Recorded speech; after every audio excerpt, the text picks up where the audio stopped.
Asalaamu calaykum waraxmatullaahi wabarakaatu. Soo dhawaada asxaabta kuna soo dhawaada casho cusub. Waxaan wada ogsoonahay buug kasta adduunka ugu caansan amba lagu akhrisbaday inuu ku qoran yahay English ka Soomaali ahaan dadka oo dhan amba dunida inta dad ku nool dhammaantood English wax kuma wada akhriyaan. Sidaa darteed inagoo dhibaatadaas ina wada haysato ayaa waxaa jira habab fudud oo aad kaga bixi kartid inaad buug kasta oo English ku qoran amba adduunka lagu akhrisbadan yahay aad ku akhrisatid. Waxaan maanta idin soo jeedinayaa cashar yar oo ku saabsan app yar oo kaa caawinaya inaad buug kasta oo luqad kasta ku saabsan inaad ku akhri kartid appkan. Waxaa la yiraahdaa Translate. Solution.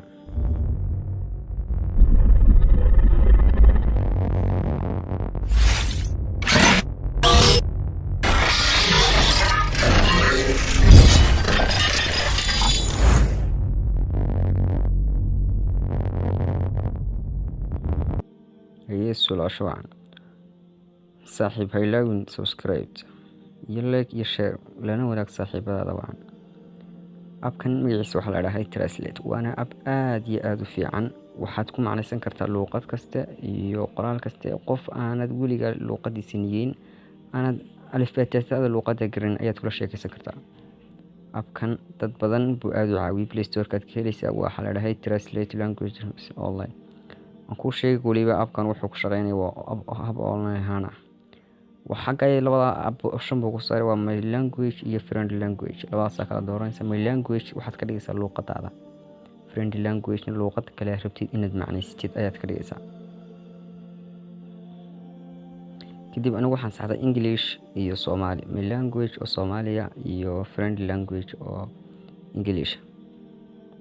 Appkan wax badan uu ka saaxideeyaa. Anigu waxaan ku sii marka casharkii ugu dambeeyay inaan ku akhrisanay appkan iyo sidoo maxay tolay iga saaciday. Siibahan markaad rabtid inaad waxyaabo badan baadhid appkan uu ku anfacaya. Waayo wax kasta kuma qorno Soomaali, wax kasta kuma qorno English. Calaamadaas waa calaamad laga siraado. Option ka yar buu xagga ku soo saaraya. markaad rabtid inaad appka iska qarisid waxaad taabanaysaa halkan isha ku qoranta move markaad rabtid inaad dhaqaajisal ku saaran yahay ka taabanaysaa. Casharkan baan ku tijaabin doonaa iyo sidoo macnaheeyo. Waad aragtaa waa English waa website global kan taabanaya si wax oo dhan page kooda wada macnaheeyo amba calaamad ay baan soo qaadanay search inta yar baan kulba soo dul saaray kulba in buu macnaheeyo si waxa weey ugu macnaheeyo waa in global translate ka taabta. waad aragtaa ma filayaa si wanaagsan bay ugu macnaheeyo waliba Soomaali safeexa weeyaan.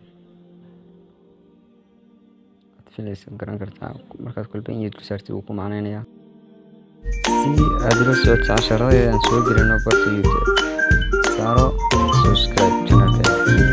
casharka xigana wuxuu noqon doonaa sidii aad soo ceshan lahayd Facebook laga dhacay amba aad ku qabsan lahayd Facebook-gaaga.